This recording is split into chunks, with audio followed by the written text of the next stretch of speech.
Hello everybody and welcome. In this video I'm going to show you how to add your Bowers Wilkins Pi5 to the application.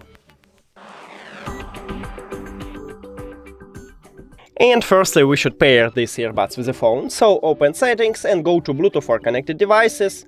Also, if you have Android, click pair new device, and after that open the charging case. Right here at the top we have this connection button, so press and hold it until this light starts flashing blue. Here we go, it entered to pairing mode, so now we should just click on it.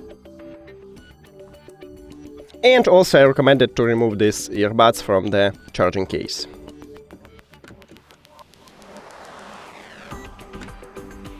Now, hide the settings and open the application. Start looking and it finds this earbud, so click on it and now tap on the one of the earbuds.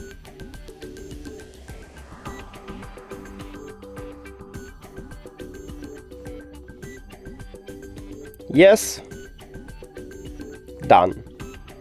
And we did it! Thank you for watching this video. If you found it helpful, please consider subscribing to the channel and leave the like on the video. It's really important to us. See you later!